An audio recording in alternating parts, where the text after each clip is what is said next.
Let's do it.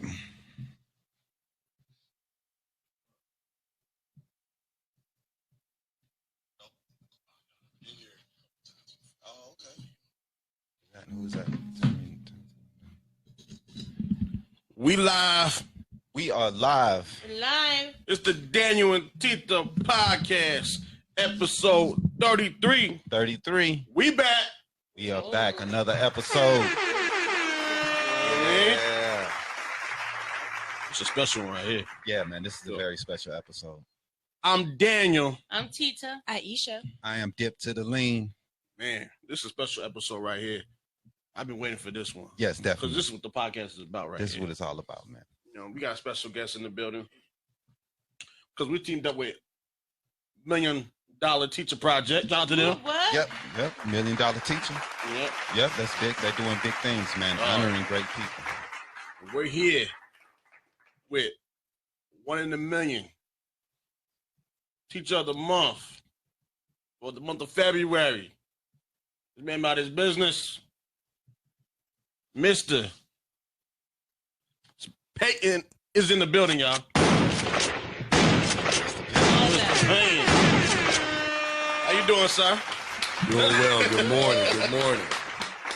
We are honored to have you here because we definitely want to appreciate all the teachers that take their time to take care of the youth in this in the city and make sure that the youth have something that's going for the future and helping them. And you are one of the best because you were definitely put up as one of the $1 Million Teacher Projects, 1 in a million teachers, and we definitely want to honor that. Appreciate it. No problem. So, how were you when you got honored by the what was the process, sir? Actually, I just I received an email, and I was honored. Mm-hmm. You know, I was kind of caught off guard by it. Right. So, because that's the job, to be completely honest. The Mhm. job is to give, to Right. serve. So you don't really think of, anything else. Right.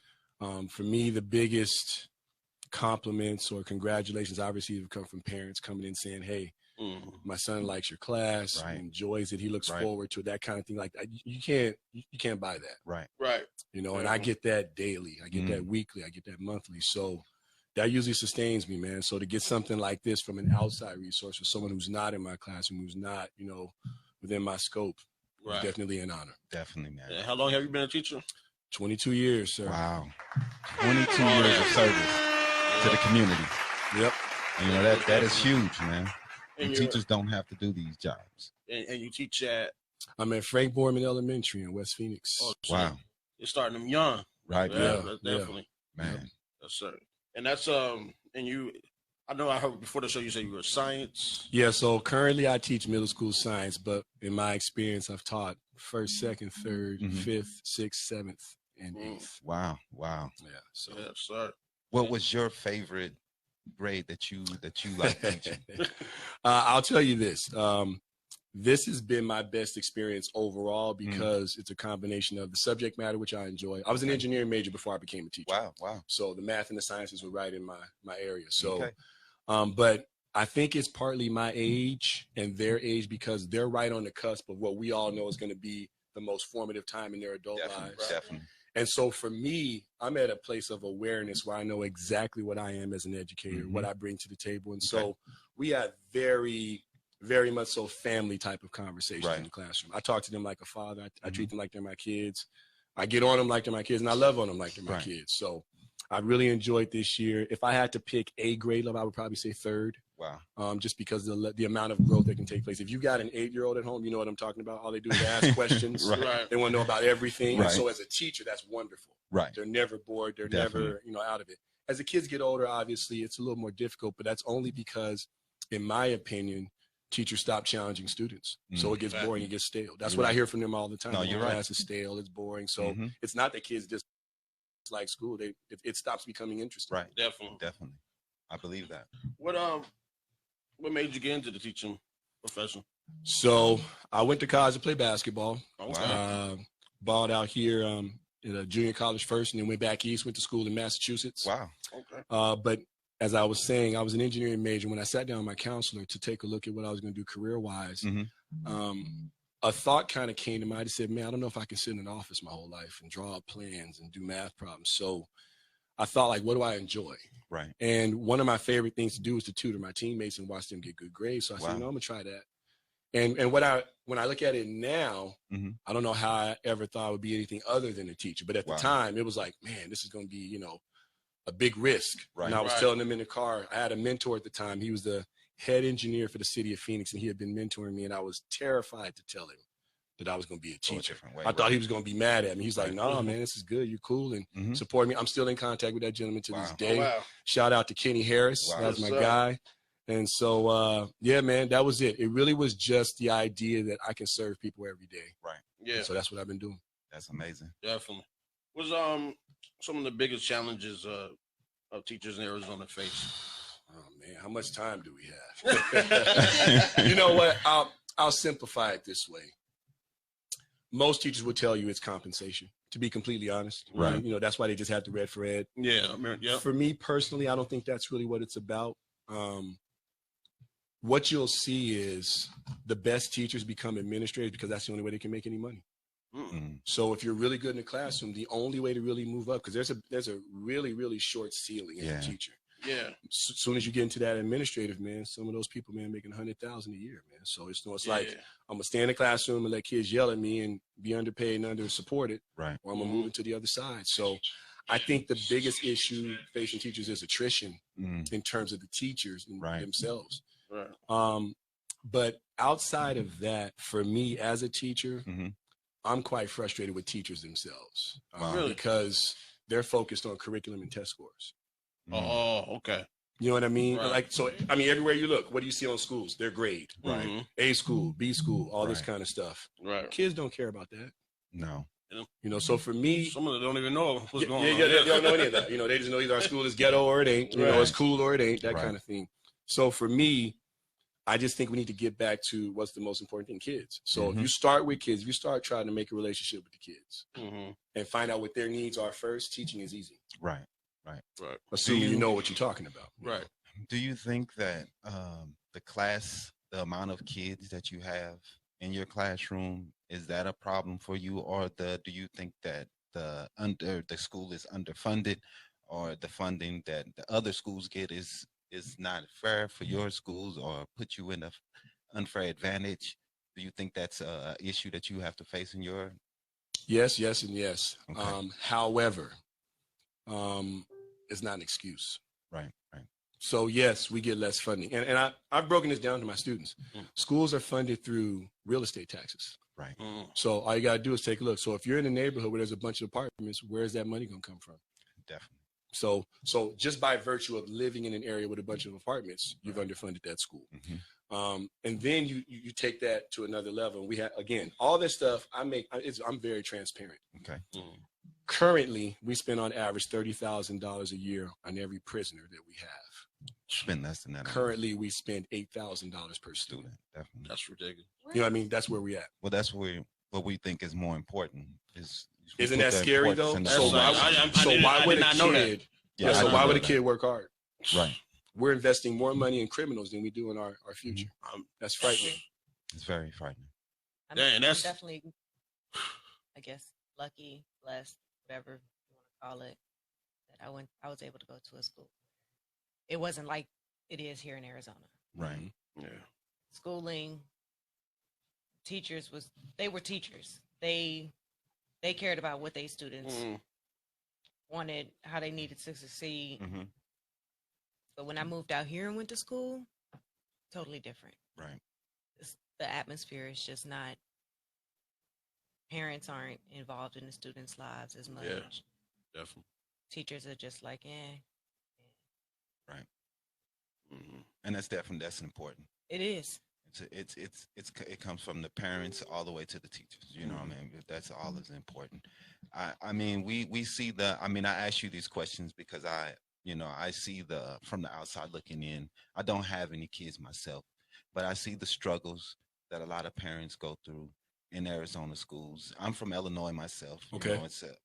They have a little higher rate of education in schools than they do here in Arizona, but they get a lot more funding than Arizona is giving. And I take that because we in Arizona, it's not a very liberal state for one. Correct. And do you think also that the school choice, does that hurt Arizona communities, because people who live in the area, they're not even given to the area because they might not even go to that school. So that school is losing that funding, or that parent, they may be a good parent, but because they picked another school in another area, that hurts that school in that area. Yeah, I think that's part do you of it. think it helps or hurts having the school choice? The school choice thing is definitely the elephant in the room right now. The last time I checked these statistics, and I checked them fairly often, I believe that Arizona alone accounts for more charter schools than all the other states combined. Wow. Really? And so what it's become big business here. Wow. I don't know if you look around, man. I've never seen so many schools built anywhere. It's crazy. Wow. Why are there so many schools being built, and they can't even get certified teachers in the schools we have? So there's a couple things at play that you brought up and that you said as well. One, think about what Arizona is. It's a retirement state. It's a conservative state. People come here to golf and get away from bad weather. Right. The affluent come here because the real estate is cheap. It's more expensive now than it was maybe 5 years ago, but it's still cheaper than LA and stuff like that. Yeah, so, if you live in California, you go buy a house here, man, you live in large. Definitely. So you put those factors together. And so then what she said, I think, is key. So the parents being involved. Well, the parents here they came here to, quite honestly, come up. Right. They ain't worried about education. Right. So the ones who have the resources, they put their kids in the school that's going to take schools, care of them, and they don't worry about the others. The public schools, right? Back to your point about parents, they're number one. Mm-hmm. And I can give you story after story of students whose parents don't speak any English at all, right, but sit with them every night at the table and help them with their homework, and those kids are flourishing. Right. Then the flip side is you got kids who got 3 or 4 generations here in the United States. I've never met their parents. They don't show up to anything, and you wonder why they're not doing well. Right. Mm-hmm. So to me, I look at it and say, okay, fine. So my job is also to be a surrogate parent. So that's why I love on them so much. Mm-hmm. Yeah. If you don't have a parent at home, you got one here. Definitely. I'm gonna worry about you that much. Mm-hmm. I'm gonna care about you. And I'm telling you, they're sitting here right now. They'll tell you. Wow. We shed tears in our classroom Right. talking about serious stuff. We had a conversation a week ago about depression, and I let them know that I've had my own bouts with it. I was divorced a couple of years ago, and I told them I was going to work every day and then sitting in the dark. Right. Mm. I look up, it's 3 or 4 kids crying. Right. They're not having these conversations at home. They're not having them with anyone. And they're going through it too. They going through it. And we are so going through it goes back to what she said. If you have a strong family background, if your parents are there, that doesn't mean you don't have any problems, but at least you know who to go to when you do have a problem. Right. So if you don't have a Mr. Payton in your class, who are you talking to? Right. Exactly.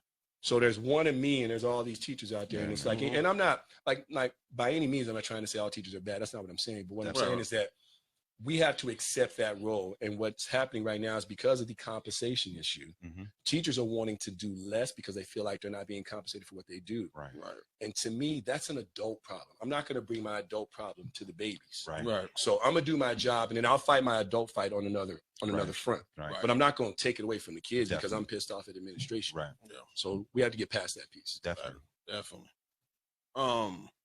That's real. That is rich. That's 100% real. Give it up for Mr. Payton right there. Yeah, we do have 3 of Mr. Payton students in the building. 3 amazing students. Shout out to them. They in all what's going on. Right. So we got Nevaeh sitting over there. Okay. Nevaeh is one of my newer students. She came. I just met her this year meeting. So because I've been at this school for 5 years. Okay. Okay. Alaris, who is sitting in the middle, has known me all 5 of those years. Oh, really? I taught her sister, Wow. and I taught her cousin. Wow. Oh, So I know the family. Okay, So, family but there. that's the other piece, man, is I teach generations of families. So Yeah. I get our brother, sister, cousin, all of that. Then I get my man Jorge over there. Jorge, what I really appreciate about Jorge is that he's already being mentored. See, he's one of the kids who has a good family structure. See? Mhm. So his dad picks me on the weekend. He says, "Come work with me, son." So we have these conversations. Yeah. Right. And so I really wanted to expose him to the other things that I do outside, Right. just like his dad's doing. So, yeah, definitely glad they will all be able to be here. And Definitely, man. Yeah. Nice to meet you, kids. Nice to meet y'all. Give them some love. give it up for the students. Definitely. Give it man. up to the students. So, because teachers are like second parents. Definitely. They spend 8 hours or more than 8 hours actually. Made out more than that. Yeah, more than 8 hours a day, and then when you're home, they probably don't really see their parents until the parents get off of work. That's 5, 6 o'clock. I feel well, and I coached her in girls basketball, so I would see her even longer. It's teachers do have a responsibility, right, man. To make sure these parents are going to put in the parents are putting their kids in the teachers' hands. Definitely. And we appreciate you a lot. Appreciate a lot for handling that right there. And I want to say one thing that I think that people put a little too much onus on teachers to do things to protect their kids and to grow their kids. And I think that parents, I know I'm not a parent myself, but I always want to say that parents need to just like you said, be more involved. You can't expect the teachers to do everything. They're doing everything they can, and we should honor them for what they are doing. But they're taking time out of their lives to make sure that your kids are pointed in the right direction. Definitely. And you should be taking that time out yourself, at least as much time as they are putting in. You should be putting in that time on your child. You know what I mean? And I don't think a lot of people are doing that, and that's important to the future of the kids, and they are the future. So that's very important. Yes, it is. How are you as a student, Mr. Payton? Well, I was a strong academic student, but I was a knucklehead. There was only one person I listened to, and that was Gwen Payton. So if you didn't have my mom's endorsement, man, I would have told you all kind of stuff, man. Right. So I was that kid that would get his work done. And, teacher say, are you finished? Yeah. And it would all be right. I walk around the class, hit people in the back of the head. Right. I was a mess, man. I really was. Right. And what's funny about that is, I shared this with them as well, but at some point, man, I drew the ire of a particular teacher. And this is really interesting, considering Black History Month. This really happened. I actually put this in my book as well. I published a book several years back. But there was this shop teacher I had, man. It was back when we had shop. Right. If y'all old enough to understand shop, Shop. Yeah. So, this cat, man, he says to me, he pulls me after class. Me and my buddy were messing around like we do. Right. He says, Payton, hold on for a minute. And word for word, this is what he said. He said, you're one of the smartest niggas I ever met. And so if you don't straighten up, you end up locked up. And this is a white cat, right? Yeah. So I went home and I said, hey, mama, guess what the shop teacher said? Oh my he said, I'm one of the smartest niggas he ever met. He said, what? She showed up the next day. And let me tell you something, man. To this day, I've never, I just can't comprehend this cat. He sat in front of the principal, who was Black, my mother, who was Black, me, and said the exact same thing, word for word, when she came. He says, well, he is one of the smartest niggas I ever met. What's crazy, though, is as misguided as his language was, he was trying to do two things. He was trying to get me a scholarship to St. Mary's, which is one of the private schools here, which is a better school in some people's opinion. Right. But he also said Sebastian doesn't belong in 7th grade any longer. Oh, he was one of the catalysts. So I ended up only being in 7th grade for a week. Wow. They had me take all the assessments for 7th grade. I passed them. I think I missed like 2 or 3 questions. Wow. I was in 8th grade the next week. Wow. So even though this guy with his misguided comments, he saw something. Yeah. And so that's kind of been my life, man, as far as education is concerned. I've always had these very odd and in most cases negative relationships with people. And it still found a way to be positive some way, somehow. Like it was a very uncomfortable thing for me. Wow. It helped that I was 6 foot at that time and already dunking. So people were like, well, he'll fit in fine physically, but psychologically, mentally, man, I did not want to be there. Right. So now I'm in college at 17, playing basketball with dudes who are 21, who are freshmen. So I was all out of my element. So one of the things I share with them is that I've never really felt like I've had a peer group. Right. Whenever, so like everybody was always older than me, so now I get finished and everybody else who's my age is still in school. So it's always been like that. So I tend to gravitate towards older people. Like right now, I would say my closest friends are 2 gentlemen who are in their 60s. Yeah. I sit around, I just want wisdom. I just listen to them. Right. People my age, I'm like, man, what are y'all talking about? Right. That's it. I know I do that too. So most definitely. But yeah, I was a knucklehead student for sure. So they try something like, man, you're not even good at being right. So give it up. I seen something about a 5th grade award you got. Oh shoot! Man. I still have it too. I'm a pretty kid. I still have it. You still got it? I got the most yelled at student in a year award. Wow. Oh, No, man, but that's really jacked up, man. It is. It's like the worst thing. If she would have done that now in these days, man, we'd have had that on Instagram and Snapchat. Yeah, They would have right. destroyed her. definitely. Well, but here's the irony to that story. So like I said, bad people in my life as far as education. Right. So when I became a teacher, guess who was still teaching? That lady. Wow. Oh, wow. So we had this thing at the beginning of the year where all the teachers come together and get like a keynote express. She's sitting behind me and she looks and she says, Sebastian. And she sees me, she breaks into tears and starts apologizing. Wow. But see? she was fumbling and she was embarrassing herself. Everybody's like, just stop, stop talking. She was like, I thought you were gonna go to jail. I thought you were gonna be really. Right. She was just like spilling all her flaws out. Everybody's like, just stop. Like seriously, stop. You make yourself look horrible. Yeah. I just was standing there like kind of in awe of the moment because I hadn't thought twice about that lady until she brought it back up. And then that's when I realized I still had that stupid award. So I kind of keep it as a reminder of things not to do, man, because kids remember. I remembered that. Yeah. You know what I mean? Because I remember when it happened. She called me up to the class. I thought I was going to get an award. I mean, like I said, I had straight A's. She refused to give me an academic award. She gave me that. Wow. You know, so like that's what I remembered. I'm like, man, that lady was sorry, man. Yeah. Put her tires on flat. Crazy. I was talking to our mutual friend we have, Croft, and he said you considered master teacher. I would say so. He wanted me to. So why do you refer yourself as master teacher? Well, I say worse to them. I tell them all the time I'm by far the best teacher around. It's not even close. See? I mean, I'm not worried about that. But I say that to them for a couple of reasons. One, because I want them to own who they are. Yeah. Okay. To me, if I don't model what I want them to be, I can't talk about it. Right. So Right. I have no problem. I mean, and that's nothing against anyone else. But I always say, like, welcome to the best class on campus. Right. You're going to work harder than you've ever worked. I'm going to push you and make you uncomfortable. Yeah. I'm the best, so you're going to be. That's simple. Hey, that's real. You know, I think that's dope because you're a science teacher and you teach everybody about life and just communicate with them besides just what the class is about, you know. Hey, the biology of life. Yeah, man. biology, right? It's Definitely. It all comes together. Yeah, definitely. I didn't think about it like that. Yeah, man. That's dope. Oh no, trust me, man. We've had debates over, so obviously in science we talked about creation and evolution, which means we had a conversation about God. We talked about existence. Right. We talked Also, about DNA, all of that stuff. I mean, because that's all part of our curriculum. Yeah. And we just extend those conversations. Right. So. And Smash Brothers Club in your class? Say it again. He said Smash Bros Club. The Smash Bros Club. Yeah, he said recently started. Oh no, that's my nerd patrol. So, Call it well, nerd and patrol. and they love it too.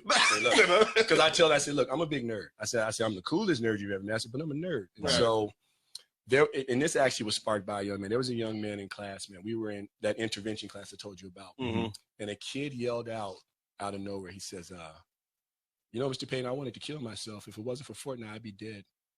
I was like, okay. So normally, if someone says something outrageous, we have a kind of a public situation. Right. In that case, I was like, yeah, I need to go find him. So I let them all get to their work. They were working independently on our iPads at the time. I went and sat next to him. I said, were you serious? He's like, oh yeah, I was, my life is really dark. I don't get along with my parents, blah, blah, blah. If it wasn't for playing Fortnite, I wouldn't have a place in this world and I wouldn't want to be here. I was like, yeah, you need to start stopping by.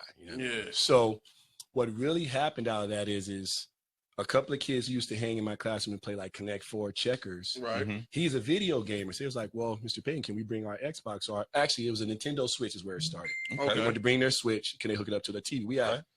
We do have some decent funding in terms of technology. So we have, I don't know, what are they, 50-inch flat screen TVs. Oh, that's cool. Okay. So they hooked it up to there and they started playing video games. Well, all of a sudden, this same kid now, smiling, happy, he's coming to school. He's, and he comes to Nerd Patrol. So on Mondays and Thursdays we do Nerd Patrol, and they come in to play their games. That's awesome. So that's where the Smash Bros and all that stuff came from. Yeah. They play that game, man. And so on Tuesdays, I take the young ladies. They go and we go work out. We have some weights. So the girls we work out on Tuesdays. Yeah. So this is during my lunch break. So I do this stuff on lunch. Wow, Right. man. So at lunch, so we do Nerd Patrol on Mondays and Thursdays. Tuesdays, the girls we go work out. Wednesdays, the boys we go work out. And then Fridays, if I can, I'll maybe hang out. But usually they come in the room anyway. So Right. like, I mean, to me, as long as I'm on campus, like And I get it. As a professional, hey, that's my protected lunchtime. That's my contracted. Yeah, but dude, that's when you connect with the kids. Yeah. So they know I'm in the cafeteria. I'm out on the playground, walking around. I mean, I'm You do around them. And so the thing is, our connection is that much stronger. So then when I ask them to learn something from me, we got a level of trust. Right. Right. So, Yeah, but then the other teachers are wondering why the kids don't listen to them. Right. Because you're a professional and you got your protected time. Right. What do you expect? Do you think smaller classes are better than larger classes as far as when you're teaching children, or does it make a difference? I'll give it to you this way. This is the analogy I use whenever anyone asks me that. So do any of you have kids in here? No. Okay, so all right, so check this out. But we've all been kids, all right? So if you were, if someone was planning a birthday party, about how many kids would you say would go to birthday? I mean, just the average birthday, maybe like 5 or 6 kids. You know, close friends. Right. How many adults you think would be at their birthday party? You would hope 3, 2 or 3. 3, right? So this is what I always say to people. So if you would have 3 adults with 6 or 7 kids at a birthday party, why would you expect one person to teach 35? Right. I've got 36 students in my class right Man, now. that's insane. There are kindergarten teachers with 30 kids in their class, 35-year-olds. Can you imagine 35-year-olds anywhere doing anything? Right. Yeah. And so the way I'll say it is this. The quality of education has to go down with the size is increasing because you just can't get to every kid. Right. That's simple mathematics. That's Right. simple. That ain't, you don't have to study. You don't have to, that's just simple. Right. You're only going to be able to get to so many kids if you have that many kids in the classroom. Right. Now let's add in, I'm at a Title I school. We know what comes with that. Yeah. Lower academics, Right. lower socioeconomics. So now we've got 3 factors at play: classroom size, lack of funding, and lack of involvement. Right. Yep. Then we start adding everything else in, the individuals, the curriculum, resources, all that stuff. So no, absolutely. It would help for classroom sizes to be smaller. Right. But again, we can't do that if we keep building schools. Yeah. I mean, like I said, we don't have enough. Like right now, when we started this school year, we were fully staffed. Okay. By the time all the kids showed up and our numbers ballooned, we were short 4 teachers. Wow. Really? So we had to put in subs and have them be long-term. And unfortunately, my students had to experience 2 teachers quitting in the middle of the year. Wow. They just left on them. Even Fridays, ladies like, yeah, I ain't coming back. Wow. That's devastating. So that's akin to a divorce is what people don't understand. Yeah. Psychologically, Definitely. those kids feel abandoned by that person. Definitely. Right. And now enter the new teacher. Now he's got to deal with a class that's been, for lack of no other way to put it, traumatized. Right. And it's his job to teach them. So what I'll tell the kids, you guys, give the dude a break. The teacher you were supposed to have quit. And you guys are texting her on Instagram. Right. But this new dude, y'all say he's whack or he's boring or whatever. We had to have this really hard talk. You guys are punishing someone who didn't ask for this situation because the person who was supposed to do it quit on you. Right. He didn't quit on themselves. They quit on you. But you guys are texting this person. And I keep it 100 when it comes to that kind of stuff. That's nothing against that person individually. But what I'm saying is, let's look at the big picture here. There's only a sub in this classroom because the person who was supposed to do the job could not do it. Right. But so that's the stuff nobody talks about or knows about. Right. I mean, because see, in corporate, if you quit a job, you don't affect anybody but the product and the company. Right. You quit at a school, you affect 30 people at minimum. Definitely. At minimum. Wow. Now, in our case, because it's a middle school, they affected 140 people. Wow. Yeah. See what I'm saying? So, and 2 of them quit before Christmas break. Wow. That's crazy. That's huge. I've been at this school for 5 years. We've had 7 people quit before the school year was out.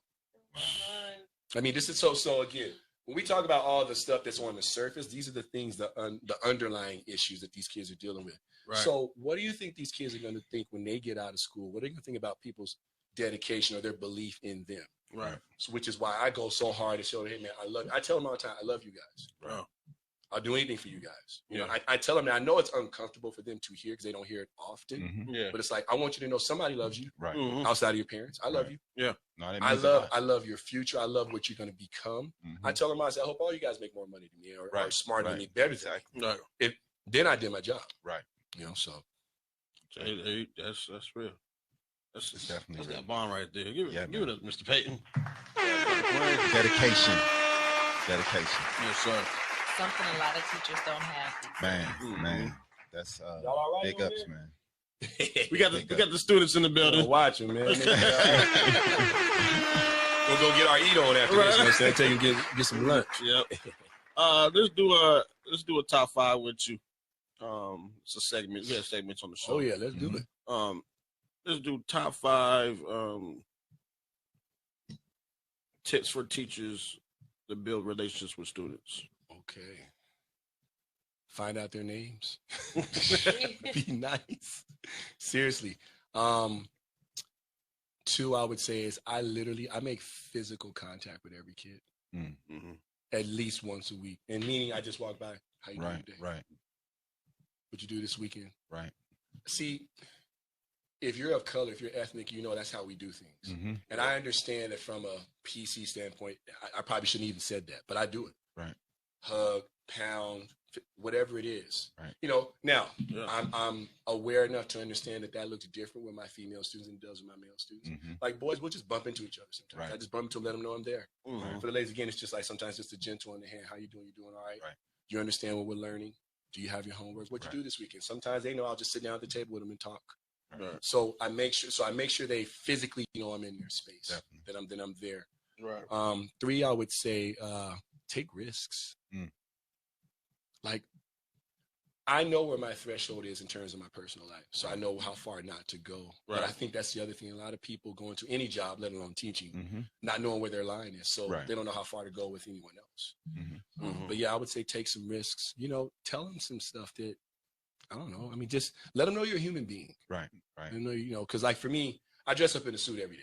Right. And they always see like, Mr. Payton, when you wearing them clothes, man? And I show them, you know, some of my stuff is custom. Man, you got custom jacket. I said, well, shoot, man.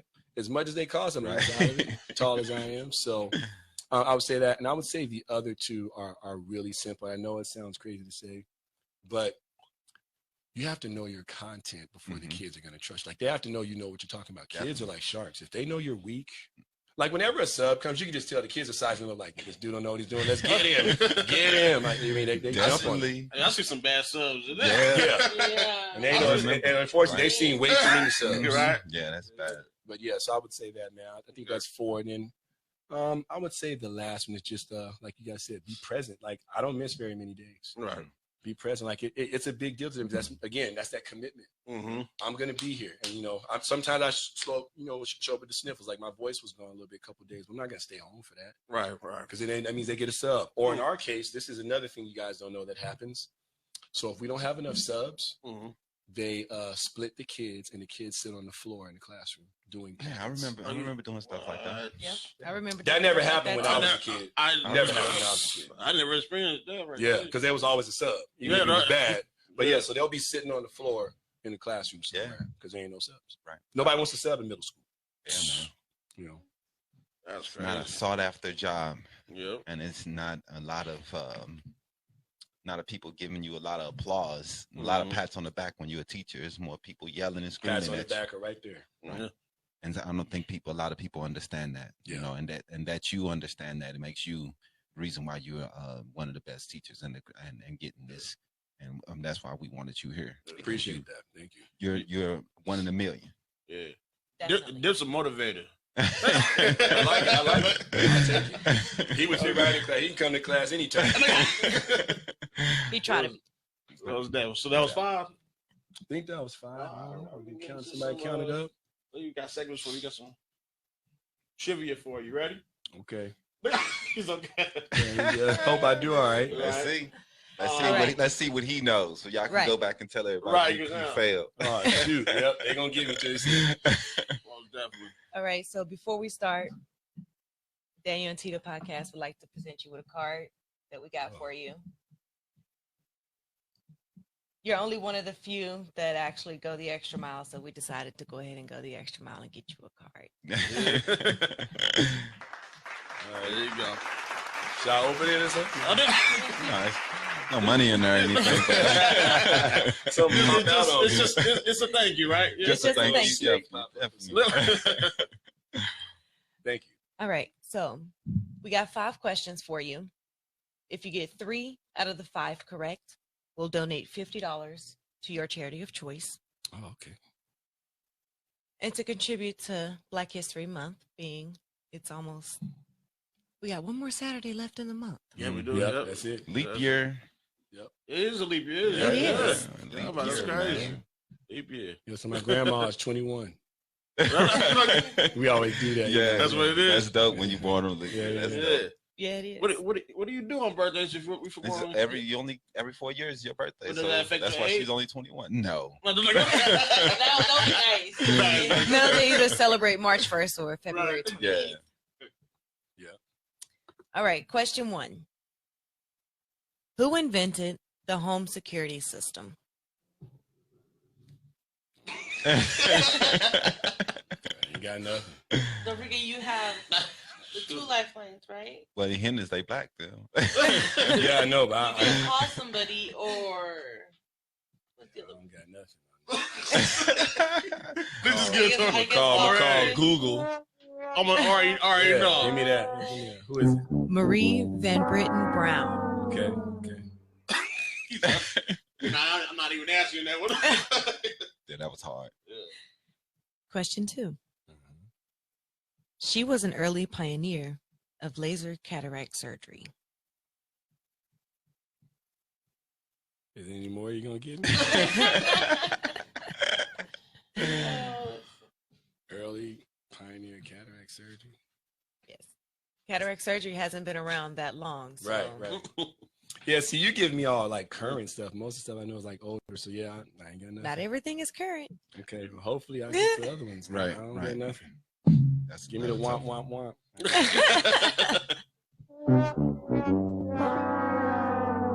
womp. Her name was Patricia Bath. That is hard though. That is Yeah, that's a hard one. Okay. She's tough this week. Yeah, I can Tough. see. I don't know none of those. We're about to make history on that. Right. Question 3. Who invented electronic devices or guided missiles, IBM computers, and the pacemaker?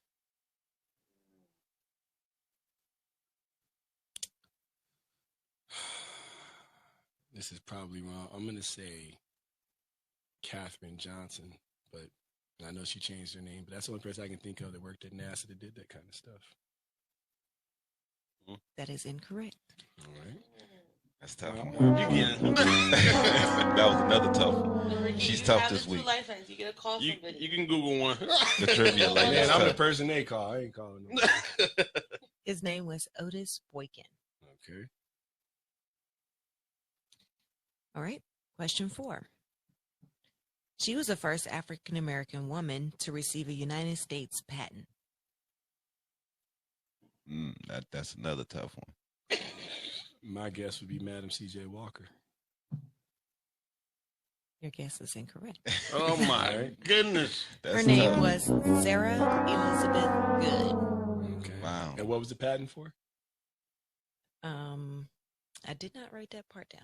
Oh no. I usually Give her a womp. Hold on, wait. Give her a womp. You know what I'm saying? Let me rephrase that. I left my questions at home that had all the fun facts. Yeah, I that feel like she included made up with the really hard questions, ones right now. Just on Google, man. But I did remember at least the questions that I had written down. No, it's all good. Hey, I'm learning some stuff. That's good. Yeah. That's good. I don't mind. Question 5 is, she invented the electric self-feeding apparatus. That's another hard one. Good gracious. Yeah, man. He's like, it's crazy. Nobody. Go ahead and hit knows the button, man. Nobody knows He said the button. I mean, it's Black History Month. We should all have done Black History Month. I ain't know none of those. Well, we're all That's learning. We're recent. learning some That's like history 5-10 years. Because she even said, the surgery didn't even know. I was like, okay, it's history technically. Yeah. You're right. You're right. It's not that I old. ain't mad at it. I Her got name it. is Bessie Blunt Griffin, Okay. Wow. and I do remember the fun fact for her. What was the fun fact? The American Veterans Administration declined her invention Wow. for this feeding apparatus, which is the feeding tube. Right. Uh-huh. So she sold her invention to the French government. Wow. Oh really? Yes. Man, that's some history for you, right? Right. We wouldn't even buy the patent. Oh. Nope. Good old America. All right. We gotta get in the Word on Street News. I guess we do. The word. Word on the Street News. What's the word?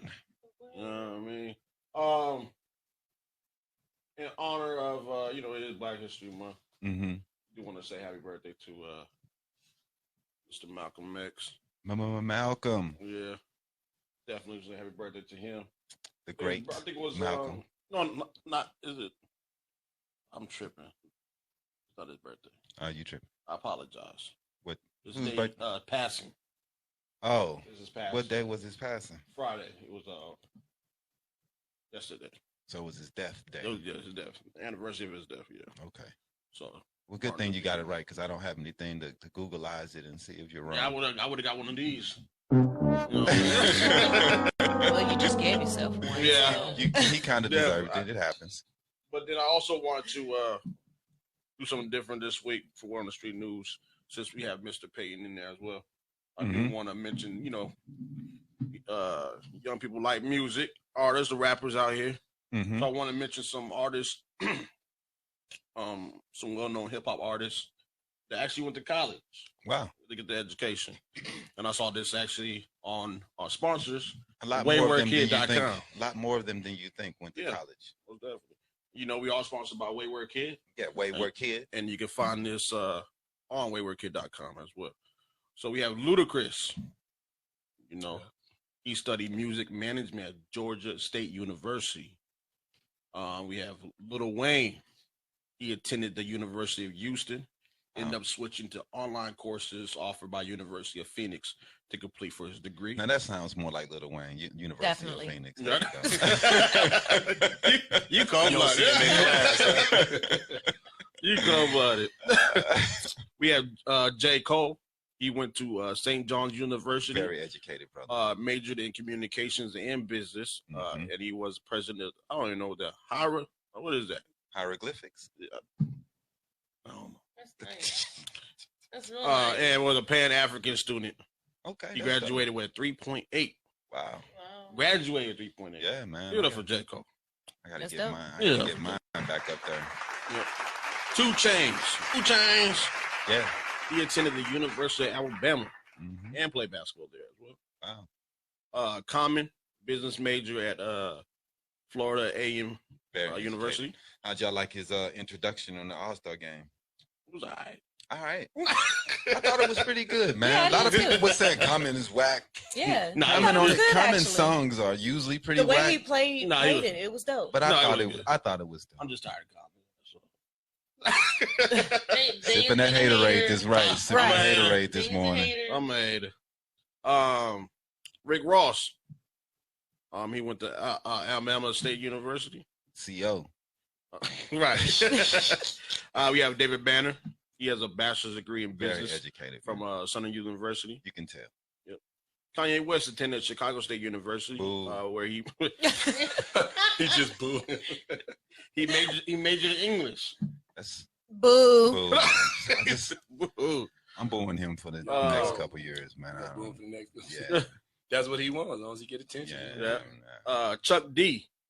He attended Long Island's University. You're talking my talk. Right? D, Public Enemy. Yeah, he majored in graphic design. Wow. I just saw Professor Griff at Brophy High School. He did a talk over there. Oh, really? He has a traveling music museum he brings with him. Oh, that's dope. Yeah, so Professor Griff is there. That was cool. We have P. Diddy attended Howard University. Wow. Isn't his name Sean Love Combs? Yeah, he's trying, every 5 years. Yeah, I think he's Sean. He's brother Sean Love Combs. Something like that, yeah. You see how old girl said she wasn't dating him all quick? Yeah, Lauren London, yeah. I like that. Yeah. It was like, no, shut it down. We have Talib Kweli. Very educated, brother. Yeah, smart dude, man. Yeah, I watched it. He has a podcast too as well. Oh, yeah? Does he? I had to check it out. Okay. He studied experimental theater at New York University. Wow. Oh, wow. Man, them New York brothers, man, they be educated. Man. Yep, they go to the School of Arts and all those different ways. Their education system is really dope, man. I like it. Cameron. Oh, he went to a couple junior colleges in Texas. I wonder how many languages he speaks. Not for real, man. Cameron got languages? Cameron? I'm thinking of somebody else. I was like, Cameron. Cameron knows Spanish. I'm thinking of Akon. That's what Akon. Yeah. Akon and Cameron. I don't know where he heard that from. I heard Akon for some reason. I guess Cameron with us. I'm surprised though, Cameron. He been shot a couple times. Man, I think he gets a womp womp. You get a womp womp? Oh, he mixed up Cameron. Everybody's using it. Cameron with Akon. We have we have all the ons. We had Wale. He went to Bowie State University. Okay. So Yeah. the point of it is, you know, these rappers Yeah, actually man. went got to get the education. Right. Ice Cube. Didn't he go to school out here? He went. Ice Cube went to Phoenix Institute of Technology. Yeah, he went out here. Yeah, I know a couple cats that went to that. Yeah, a school. lot of people talk about Ice Cube coming out here, but he don't rep us. Nah, he don't talk about it much. Yeah. I wouldn't either. Childish Gambino graduated from New York University School of Arts. Who? Childish Gambino. Oh yeah. Donald Glover. Yeah, he's definitely a intelligent cat. Definitely. Master P earned a bachelor's scholarship to the University of Houston. Wow. And you already know Master P about Then his he got business. some other money from his grandfather and started a company. Yep. And became all that though. Yeah. Most Def received his bachelor's from NYU, New York University. What name is Most Def going by now? What is his name now? He changed it. Isn't it Jakob something? Yasin Bey. Yasin Bey. That's what it is. Yeah. Yasin Bey. Yeah. Yeah, and he. I like that cat. Whatever his name is. I think he came home. Max, rap, whatever. Yeah, No, he's dope. He came home about a year ago. I know he was. They had him exiled. over. Yeah, exiled. He was exiled from the country. Yeah, crazy. He's been kind of wild. But hey. Yep. We have Chance the Rapper received an honorary doctorate degree from Dillard University. Wow, that's got to be one of the youngest cats doctorate, to ever get an honorary. Yeah, you get an honorary after like a life's work. Right. Right. Yeah. And he don't even drop a couple projects. He's not even. It's what he does in the community. Yeah, he definitely very impressed by the way he handles himself. Yeah, he's definitely deep in the community. He does a lot for the city, man. His get back is crazy. We have Fonte from the group Little Brother. He majored in English at the North Carolina Central University. Plies. He went to Miami University before transferring to University of Central Florida. He actually played football. Okay. The legendary Guru went to Morehouse College. Guru and Premier. Yep. We have Yo Gotti attended Southwest Tennessee Community College. And we have Rod Digger, who was with Busta Rhymes in the Flip Mode Squad. She went to New York Film Academy and New Jersey Institute of Technology. Wow. So, yes, some rappers are educated, y'all. Yeah, that's cool, man. Let people know you still get an education in busting flows. And in fact, the more educated you are, the better rhymes and the more words you know, the better your vocabulary. Definitely, the wider your vocabulary, the better writer you are. And in fact, the best writers are the people who use a wide range of words and have a wide vocabulary. So that's definitely important if you want to be a rapper. Definitely go to college. Tita's going back to college too. Oh, Tita. I'm going back to college. Tita she learned her lesson this time. She had to pay them student loans. They ain't no joke when they come after you. No joke. Man. So now she's going back. It's never too late. So. Man, it's never too late. Nah. Never too late. I'm going to go back too. You going to go back again? Yeah, I'm going to go back again. Do your thing. I'm behind you. I'm with you. Oh. I'm going to try for my bachelor's, We should have a button for like, oh. We don't need an all button. That was adorable. No. That wasn't even on script, you guys. Like, nobody knows there's real love here. All the love. All the love. Got Sister Social in the building. Yeah. So I got going on this week. What's going on in your world this week? So last weekend it was our birthday. We turned, of course, we're gonna redo our birthdays because nothing really went as planned. But y'all was all drunk at the y'all was all. But we fell asleep. Having a good time. we got a prom. So y'all didn't get the after birthday party. No, we didn't do much. Y'all had a great time at the adult prom. But Daniel did a great dinner, which was delicious. He cooked. He cooked. He made some crab legs. He goes all out, man. Shrimp. Look at him. You got his wine bottle. Chef DanYo&B. It was really good. But other than that, I wanted to talk about what you get Daniel for Valentine's Day? Nothing. Like I said, we're gonna redo that. That's cool. The same thing we get every year. Right. Same thing you give me every year. Come on, let's go. We're redoing, like I said, we were doing last weekend. So, anyways, so I want to talk about how was your childhood like in school? Like, because me and you are from really small towns. Yeah, let's just skip childhood and go right to adulthood. Okay. Okay, how was It just wasn't good. It wasn't good. Mm-mm. But I was glad I had teachers though that was there to help me along the way. Yeah, because parents wasn't there. Foster parents wasn't there really. Okay. So to be able to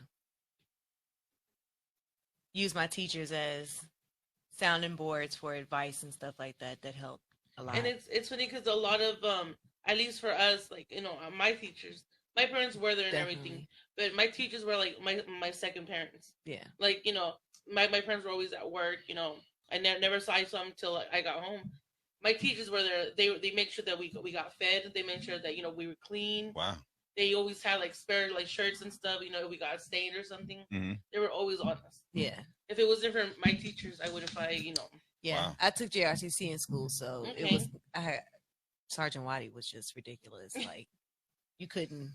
It did, even if you wasn't in your dress clothes or uniform or whatever, he would always make sure you was. He was on point. Yeah. You know, you have your like. I'm gonna need you to go change. The first thing in the morning. No. Yeah. He'll just pick you out the crowd, like, boop. Come change. You know, you had your fun teachers, you had your really strict fun teachers, and then you had your like teachers that were like your chill back teachers. Oh, he's cool. Oh, I have him after. Oh, he's cool. Don't worry about it. He's cool. You like school a lot, didn't you? I love school. I love school. I think I probably fell asleep in class a couple times. Really? I did. In fourth grade, I fell asleep, and I had a substitute teacher. Yeah, that was fun though. And we had but get this, the teacher was like, "If you fall asleep in my class, I'm doused you with water." No. Yep, I tried it. My teacher on my birthday. On my birthday, I was just like, "Oh no!" It just went right to sleep. Next thing I know, what he did it. He did it. He doused me with the water. Oh man! You deserved it though. You falling asleep for. He was boring. No, I've had those monotones teachers. Dude, he was so we had monotone. One, Mr. Brown. He was. Mr. Brown. We gonna go to the book today. No, turn to page 65. Yeah, man. Yeah, man. If you doing that, man, no. Out. I did. He was so monotone. I just couldn't help it. I was just like, you know what? He did that. Yeah. Went right to sleep. I think one of my oldest instructors, he was like a driver's ed one, and I remember he was reading something and he fell asleep. The teacher fell asleep? The teacher fell asleep while reading? The teacher fell asleep. But nobody gave him, I guess nobody really reported him since he was a fun teacher, you know? Right. But he was really old, you know, like really old. my aunts had him, my mom had him in school. So he was like a fifth generation teacher, you know? Right. Yeah. So I mean, after like the third, fourth, I think this time I quits. But he was cool. When he wasn't sleeping, he was cool. My third grade teacher, she used to it was a chill class, you know. Everybody kind of, you know, went on their phones and stuff. My third grade teacher used to pop us with rulers. If we was acting up in class, she would take our shoe, put one in the trash can, make you stand in the square, 1 foot up. You had to hold your books. She was a strict one. No. Man. Wow. She was the only reason I passed third grade, though. Wow. If it wasn't for her being so strict. She was the reason I passed third grade. That's what I got to do to get you to do things, huh? Right. Stand on one leg. Right. Stand on one leg. There you go. That's crazy. I remember going to summer schools because the teachers were so cool. So I said, I never skipped a summer from going to school. From summer school? From I never went to summer school. To high school to college. Like, college now. Mr. Man, what you think about summer school? They pretty much gotten rid of it. Oh, really? Wow. Oh, yeah, there's not much summer school. No. There's no more summer school. High school, they do it because, of course, you can. You have to. Oh, okay. But like in elementary, really? research, you know, because everything's about data now. Right. Research doesn't support that it does what they think it could, you know. But see, that's one of those things. It's like we threw out everything old and just said none of it worked. Like we stopped doing times tables. We just, you know, I don't agree with it. I think school no more. Oh no. What about Mad Minute? You know, like the whole. I love. No. You know why? Because and there's two reasons why. That would hurt a kid's feeling if they lost to another kid. Really? Remember, we're in the everybody gets a participation ribbon society. Right. We're in that. Right. So you can't have nobody lose in class. You can't have that. I remember when I was young, they used to have it like up on the board, your name, where you was at. Yeah. Right. I'm on my 5s, I'm on my 6s. You Right. can't do that kind of stuff. The stars. They gently discourage you from doing those types of things. In my class, their grades were up. I tell them every 2 weeks. Now, though. But yeah, so a lot of the basic stuff we learn, like they don't do. There are a few teachers who do spelling tests. They don't do stuff like that. We just had our first spelling bee in the last 5 years. This is just this year. Only like 10 kids participated. You know what I'm saying? But like, so a lot of the stuff that was traditional that we thought education was, they've thrown that stuff out. Are you serious? It was awesome. Kindergartners are doing equations. Don't bang on the table. That's what you need to know. Kindergartners and first graders are doing equations. Really? Yeah. Wow. Oh, wow. Right. Like this is the way they'll do it. They'll say X plus 2 equals 3. They start that as low as kindergarten. Wow. Now, the other side of that don't is start a kindergartner off in algebra. Yeah. Well, because they know it's coming. I used to color. They know it's coming. But so the other side is we've always been doing that. It's just so what we did, we would say is if I have 2 and you want to get to 3, how many more do you need? It's the same concept, but now they actually will write that down and the kid will have to interpret it in kindergarten. So they've moved out the traditional stuff and given us all this techie stuff. So So it's if really parents difficult. were struggling before with helping, with Oh, homework, it's impossible now. like, Yeah, it's impossible. now you have to get a tutor. You have to do like after school stuff. But they're still doing summer school in high school? Yeah, well, again, again, because high school is like you can take an entire course. Like You need those credits to graduate. Yeah, because I was like, that helps a lot of kids. And I think you're right. They should go back to summer school. The thing is, you just have to structure it correctly. But see, this is the thing, man. What we do with everything is if it doesn't work, we just throw it out. We don't improve anything. You got to stop throwing everything out. Everything is not broken. Right. Yeah, right. Like to me, that's overall. Like right now, I think everybody just says public education is broken, so don't go. I'm a homeschool my kid. I'm an online my kid. Yeah, and then you got weirdos who are socially inappropriate. Right. Because they've never been around anyone else. Yeah, that's why I tell they're people. not used to that. No, man. Yeah. I would not do that. We just need really, like you said, I mean, some small things. Like they sound easy, but they're hard to execute. A little bit less kids in the classroom, right? And then just tweak things. Not throw everything out. It doesn't work. It's broken. It's not. It is broken, but it can be fixed. It doesn't need to be thrown out. Right. I mean, because I grew up that way. When we broke stuff, we had to fix it. We couldn't afford to buy nothing else. Right. Now everybody just wants to throw everything out and buy some new ones. Right. These kids throw out shoes if they get creased. They're walking around not creasing their shoes. Right. Stuff like Yeah. Not these kids, but kids. Yeah, but regular kids. Yeah. Can't put that crease in the shoe, man. The way we used to walk in school just so we wouldn't put the crease in the shoes. That's how they do it. How you feel Can't about crease up the Jordans. I seen that. What's your feelings about the homeschool? Like I said, I think it's difficult because truly the point of school is to teach kids how to socialize. Parents are teachers. Yeah, they are. They're a far better teacher than I ever could be. But you have to learn how to deal with someone who's smarter than you. Yeah, who's not as smart as you. Someone who looks different. Yeah, males, females, like the whole. So that's what it is. We got a whole bunch of bright people locked up. Right. Because they don't know how to adjust. They can't handle anything. They can't handle failure. They can't handle disagreements. So they knock people out, shoot people. Right. Yeah. So part of being in school is just being able to agree to disagree, accepting who you are and where you are. We talk a lot about that. Like, it's okay. Like, Jorge and I were having a conversation in the car. I said, look, people say I can't do anything. Well, look, so his dad can look at something and build it, whereas I can read a book and absorb it. Right. We're both intelligent, just in two different ways. Right. And so I try to encourage the students, hey, find your lane and then go get paid for it. The thing I just don't understand that people don't really see is that if your child doesn't build those social structure, that social structure of being able to handle public school, they're going to go on to a job and they're still not going to be able to handle the social structure of life. You don't get it in school, you're still going to have to deal with people. I don't understand how. Look at where we're going with stuff. Everything's online. You still have to get a job. Yeah, but you still gotta have an interview from home. People are working what they call satellite jobs. Not true, but you still have to learn how to get along. But what I'm saying is that people believe that that's the future of everything. So there's no need to know how to socialize. I was teasing them. They were sitting in the back, texting each other. They were sitting right next to each other. Right. I mean, that's normal. No. But my point is that's pretty normal in school. Parents, though, when you in school, parents are interpreting that to mean then why do I send them to school? They don't need that skill anymore. No. I mean, so I agree with you, but what I'm saying is that people are looking at trends and saying, you don't really need that skill. It's not important. But yeah, your kids sitting at home depressed, or that kind of thing. You're still going to have to learn how to talk Absolutely. to people. I agree with you, but again, and do the people things. don't think they need it. Right. that's a mistake because Absolutely. the I have a workforce question. is going to need these things. So okay, let's say overall, like when you were in school, when we were in school, like what do you think has changed, like socially, educationally, like you think the kids are not as involved now no more because they say, oh, well, I could just become a rapper and make some money or invent something. Like what do you think has changed in education from back then when you started going to school to like now? Yeah, I think we've we redefined the social structure in a way that kids don't see the value of things. For example, and I know it's trendy to say this, but like when you hear the term "speak your truth," Right. that's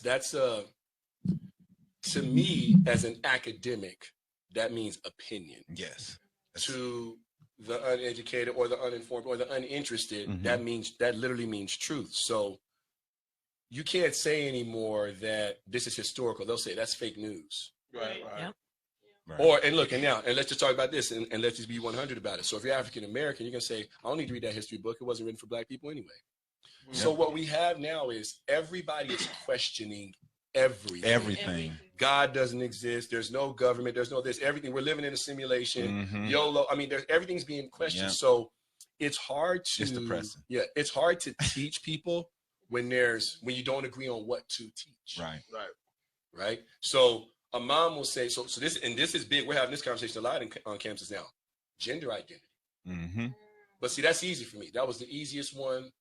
This is what I told my students. I said, look, I don't teach boys or girls. I teach students. Right. I don't care what you identify yourself as. I'm going to love you anyway. Right. I had a young lady a couple of years come to me and tell me she wanted to change her name. I said, why, sweet? She says, oh, I want to be a boy. I said, okay. Well, the kids started saying, yeah, Mr. Payton, she's serious. She tried to go in the boys' bathroom. I said, sweetheart, you can't do that. That's a lawsuit. That's going to get you kicked out of school. Right. So we were getting ready to go to our special area, like PE. So I said, once you walk down to the bottom of it, what it really was happening is her mother was trying to get her to dress in a manner that she didn't like. She wanted to dress basically like a hoochie. She didn't like it. So she was trying to rebel against mom. I said, sweetheart, you don't have to re-identify to fight mom. You can be, there's so many ways a woman can dress. You can wear jeans, you can wear like whatever. You have to change. And so we got through that piece. Now, she still continued to explore who she was in terms of her gender identity and who she was interested in, all of that. But just imagine, man, if we don't have that conversation. I said, sweetheart, that's not a document you change. That's a board meeting. Right. You're going to be on the news. Definitely. Because now the next thing is where she go to the bathroom, what group does she get to play, like all this stuff. So so now fast forward to now, 2020, I'm having a conversation with a student in my class. And so they're talking about having possibly unisex bathrooms. Are you kidding me? You can't have a unisex bathroom in high school or elementary school because now check this out. Imagine you got a 19-year-old senior and a 14-year-old girl in the same bathroom. Right. Who's gonna secure that? Okay. So that dude is standing over there, standing up going to the bathroom. There's some little girl over there trying to check her hair. Right. What if you just decide to turn around and show him something? Right. You know what I mean? So we're not thinking about the implications for children. If you're an adult, do what you do. Right. If you want to go, that's fine. But we're not looking at how much that's affecting these young people. They don't have the emotional and psychological makeup to make these decisions yet. That's why we're here. That's why we're adults. That's why we're supposed to help them. So I told her, I said, listen, I'm not telling you can't re-identify or see yourself in a certain way. I said, but I want you to think about the implication about what that looks like on a daily basis. Right. And she agrees. She says, Mr. Payton, I don't want a bunch of boys in my bathroom. There we go. So gender identity or not, she understood the security piece of that. But see, we're throwing that stuff out now. Everybody can speak their truth. Everybody can be whatever they want. But let's keep people safe first. Right. Let's keep people safe, keep them secure. And then within that safe space, let's have conversations about what's best for us. Right. Just like we've been having the conversation about the Dwayne Wade situation. Yeah. And there are people talking about that. A lot of outrage about his decision on letting his son be called a girl. He wants to be called a girl. Then a lot of people are upset about that. And I guess that the dude is only like 12 and he's making that decision and people are upset about it. And a lot of people are outraged saying you can't make that decision until you're 18. I'm just like this, man. If I really believe that you just let the kid do what the kid gonna do. I mean, you can't, we already have high suicide rates for people who are not able to speak who they are. I understand it's tough. Correct. I do know it's a new generation of kids coming up, and they are even more open than what we were when we were kids. So we have to understand that, and we have to embrace our kids. We can't just disown your kid. That's what I've been saying all week. What is the other alternative? Right. Besides to embrace what your kid has said and say, okay, the alternative is to yell and scream and tell them, no, you're not doing that. Yeah. What's the next thing that's going to happen in their life? They're not going to come to you with it. That's the key right there. The They're moment not you shut down that line of communication, right, done. It's done. Yeah, it's done. So now you've lost that kid. They don't even want to talk to you anymore because you've shut down what they feel nor how they feel, and you've taken it and said, "Oh, I don't want to hear that." But we're doing that with religion. We're doing that with job choice. Right. We're doing it with everything. Everything. So we're just telling kids no. Right. And here's the thing. Just because we don't agree doesn't mean we have to say yes to everything. We just have to keep the lines of communication. Definitely. To me, it's just communicate. Open it up. Let the child talk to you. Right. They're going to grow into wherever they're going to grow into, regardless of how hard you try. But leave it open to conversation. The key is that you're a child. Mm-hmm. You want them to talk to you. You want them to have a relationship with you. And I know it's difficult for adults because, when I do parent-teacher conferences, that's coming up in 2 weeks. Parent-teacher conferences for me are more about communicating with that parent. The kids are fine. Right. It's the parent who usually says, I don't understand why my son's doing this. Stop trying to understand it. Just be supportive. Right. You know, how come he listens to you? Because I listen to him. Right. You know what I mean? Like that's a lot. I'd never understand. I would never understand how parents forget how they were kids. I would never get it. Really, they have the best intentions. They just don't want the kid to go through it. So they're trying to avoid mistakes. But in doing that, they're trying to control the kid. That's not it. Right. But they remember when they were trying to, when they were young, they would be in control. Like that's the whole thing. Let them make mistakes while they're under your care. Right. You don't want to make mistakes later, so don't shelter them from everything. Right. That's the whole homeschooling, all this stuff we're talking about. Yeah, let them go through it. Pick them up, dust them off, teach them how to get back up. That's what you want. You want them to learn how to get back up, not to never fall. It's going to happen. How do you get up? You're going to fall. Yeah, you're going to fall. You're going to fall. It's not an if, it's a win. It's right. We're getting to the middle of the week. Meal of the week this week. Meal of the week. What we got this week, Miss Aisha? This week we have lettuce wraps.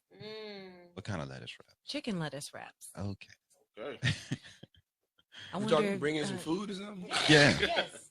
A little something. Did you get the picture? Oh, did I get the picture? Oh, I got it. Y'all late.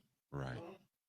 He was so excited about the meal of the week. He forgot to put the picture. I thought you was gonna break it down. And I was gonna throw the picture up there. Well, this is how I'm gonna break it down for you. All right, go ahead. All I did was bought some lettuce wrap sauce to get the brown on the chicken. Ground chicken, some chopped peanuts, chopped carrots, and some chopped water chestnuts. Okay. Is what's in there. That's healthy right there. Mm-hmm. A little bit of green onions, top it off, and we're using iceberg lettuce today. Healthy, y'all. Yep. So Tita and I are gonna go ahead and get that ready for everybody, and we'll be right back. Okay.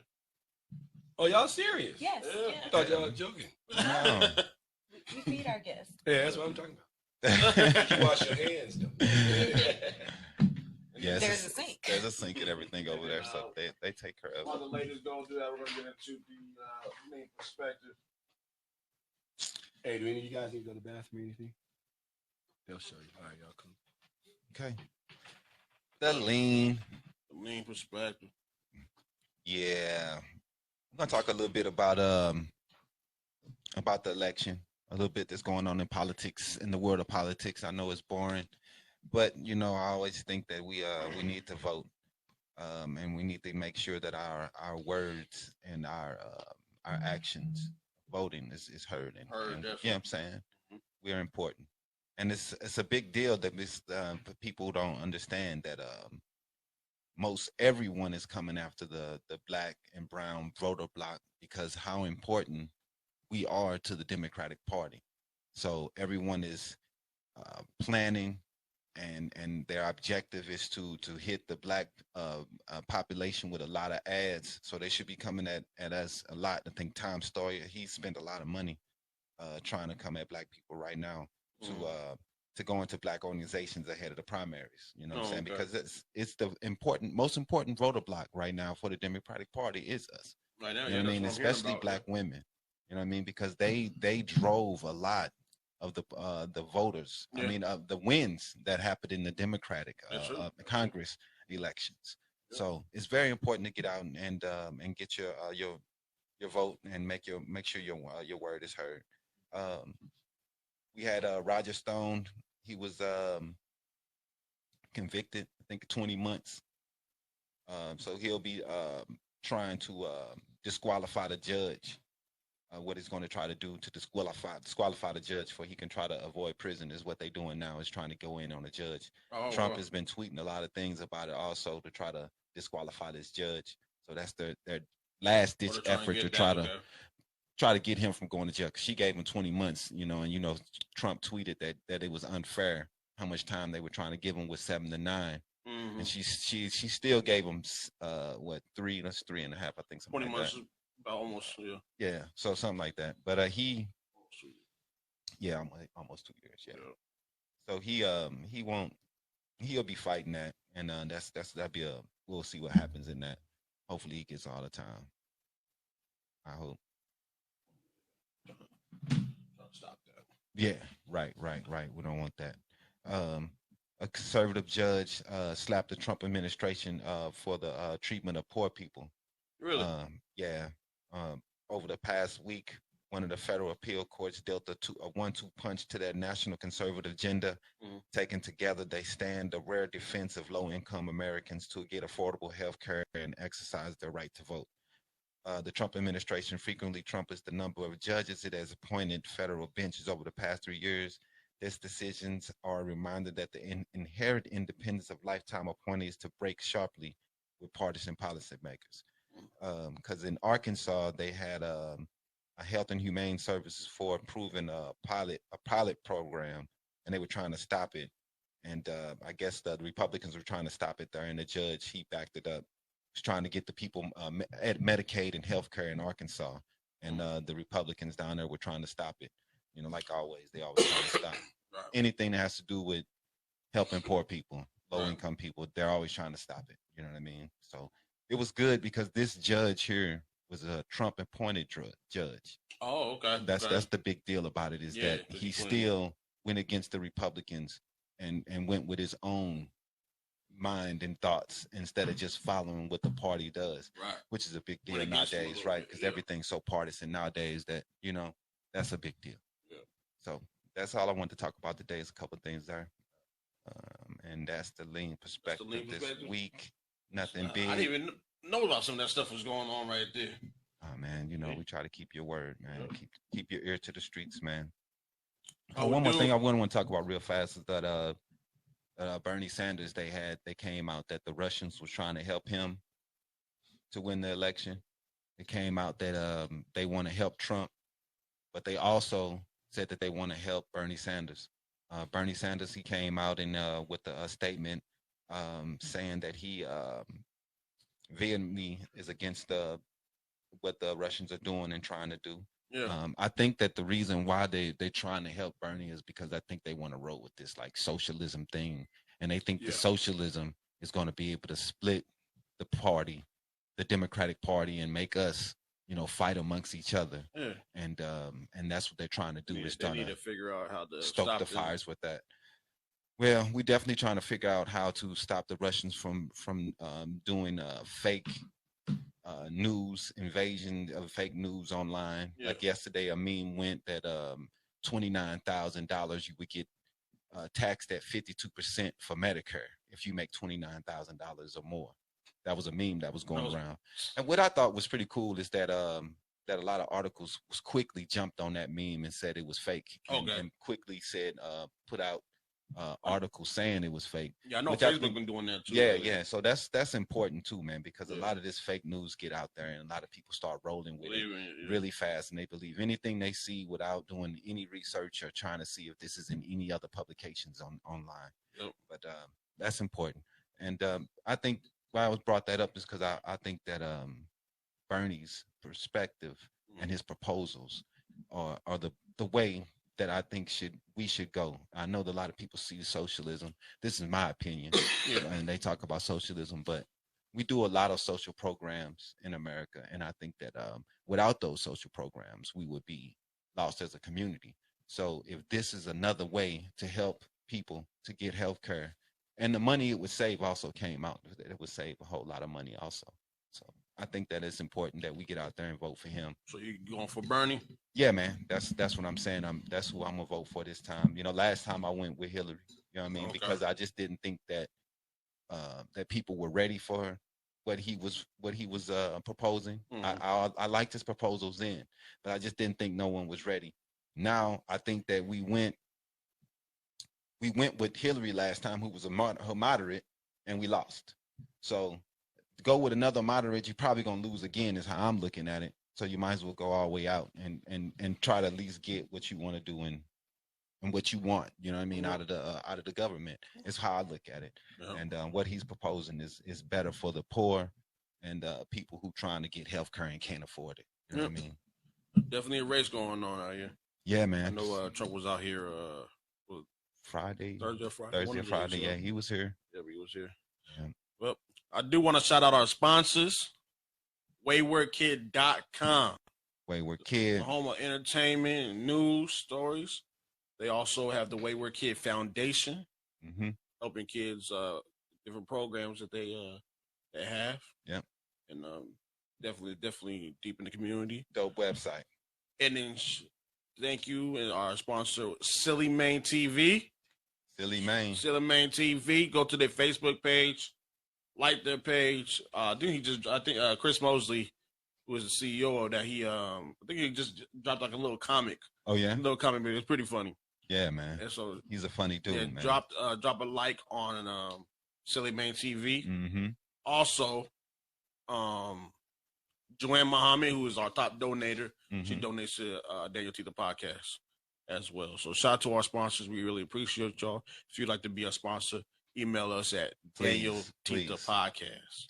We love all our sponsors. We respect you. And we got the pictures. Y'all want to come up real quick? Yeah, come on. Let the students come on real quick, man. Did you get the and tell us how much you like Mr. Payton. Yeah. There we go. I mean, we'll get pictures at the end too. Yeah. Who we have? So this is Jorge. Shout out to Jorge. Let's give it up. And who else we have? Lars. Oh, there you go. There you go. They over there faking shy. She being shy. You don't want to come. So come get my seat. She's no, I'm good. We got 2 out of the 3. We got 2 out of the 3. Right. That's fine. So, what's your favorite subject, man? Probably science. Science, right? Right. That's cool. That's definitely. What's your favorite subject? Probably History. Yeah, that was my favorite in school. I love history. I don't quite remember. I think mine was gym. Mine was gym. Wow. So Mr. Payton's y'all teacher. What do y'all like about Mr. Payton? He's very unique from other teachers. Yeah. Okay. I've never had him as a teacher. I've known him for a while, but like as homeroom or like homeroom. Yeah, I've never had him. I've had him as a coach. You gotta go as a coach. I like homeroom too. So you play basketball? Oh, you basketball? Yeah, I remember that. Okay, wow. She's a baller too. Wow. What position did you play? Everything. Wow. Point, 2, wow. center. She can rebound. She go to the hole. She can shoot it. She can do it all, man. I like to and see straight that. A's. Wow. She don't play. She don't play around. There That's you go. amazing.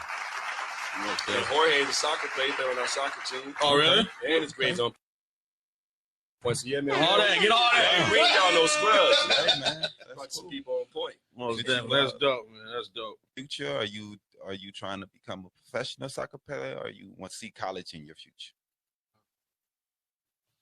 Well, it's called soccer's my hobby. Okay. But, Wow.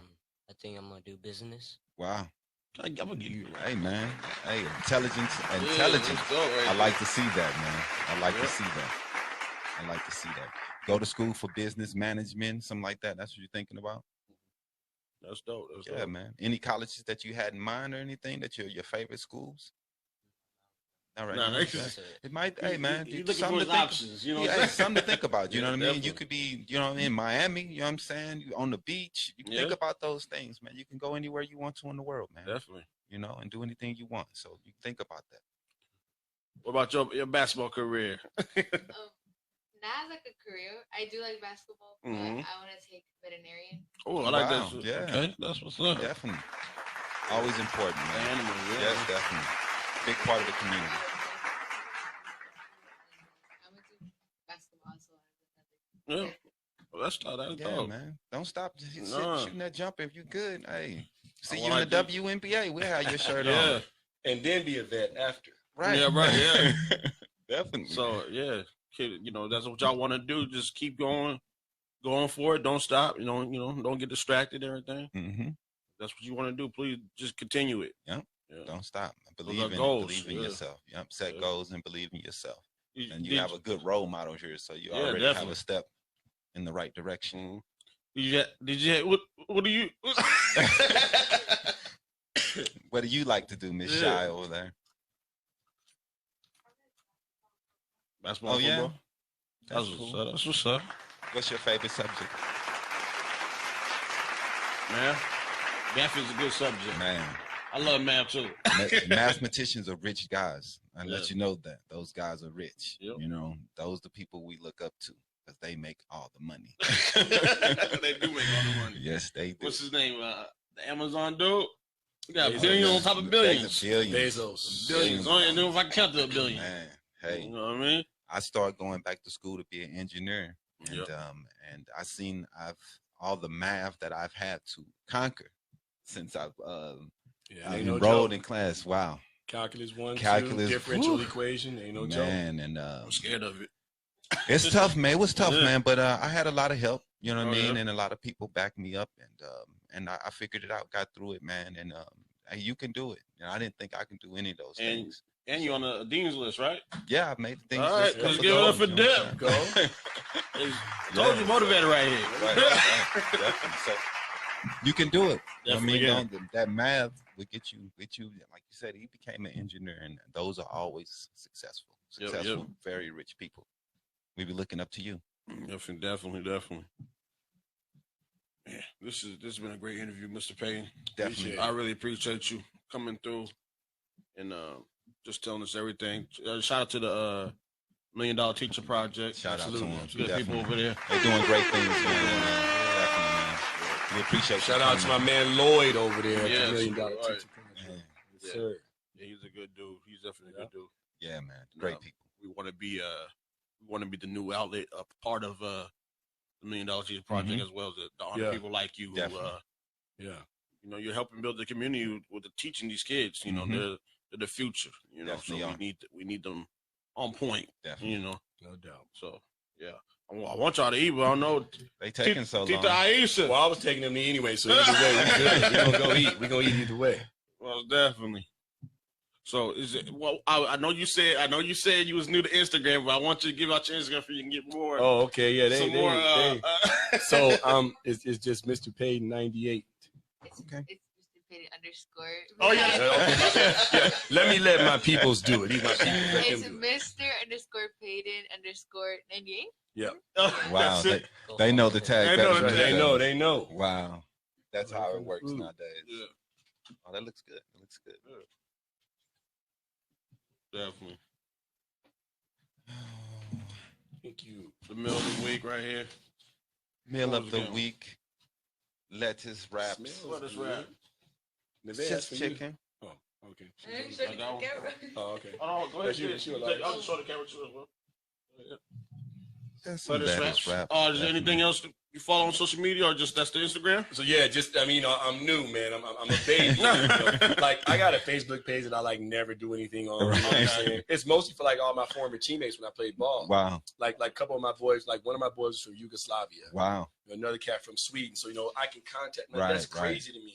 right, We were in school. I would have never thought, man, we ain't gonna be able to stay in contact. right, right. I got buddies from Sweden. I mean, just everywhere, man. Technology, So man. that part of it is cool. But I'm so never on Facebook, man. But yeah, this Instagram thing, man, it's been funny the whole class. So they're like, Mr. Payne, you didn't follow me. Okay, am I supposed to? Right. And then but I told them. some of them have wild stuff on there. I said, man, I can't be I don't want- following you, right. man. I'm gonna look You crazy. wildin'. The kids got stuff on there. Yeah, stripped for me. I ain't following that. Right. I can't. Get me in jail. Right. We're gonna get into the quote of the week and get ready to end the show. Okay. Oh. Because somebody forgot to. I don't know why she sat down, folks. We're gonna get into the quote real quick. Ready, Tita? What's the quote of the week, Tita? 1 second. 1 second. You ain't on point. She still got food in her mouth. I know. Right. Eating that middle of the That's week. the first one that attests everything. Okay. Quote of the day. The beautiful thing about learning is that no one can take that away from you.